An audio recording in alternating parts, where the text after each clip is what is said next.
Okay, hello everyone. Here I want to provide you a tutorial on how to turn off Samsung C55 5G phone. Well, turning off your Samsung phone helps conserve battery power when you are not using the device. And also, by powering off the phone, you can extend the battery life and ensure that the device remains charged for when you need it. Okay, so let's go to the tutorial. To initiate the software set on your device, follow the steps. Okay, firstly, perform a simultaneous long press of the power button and volume down button until the power off option appears on the screen.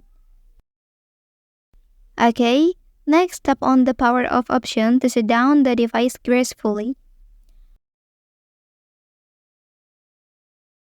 Okay, and then for an alternative method, access the control center on your device. Look at the power icon within the control center and press it.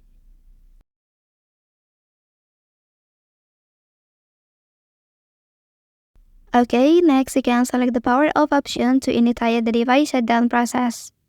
This method provides another convenient way to power off your device quickly and efficiently.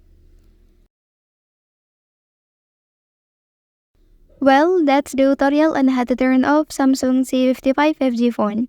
If you are helped by this video, don't forget to like and subscribe to get other information from this channel. Thank you.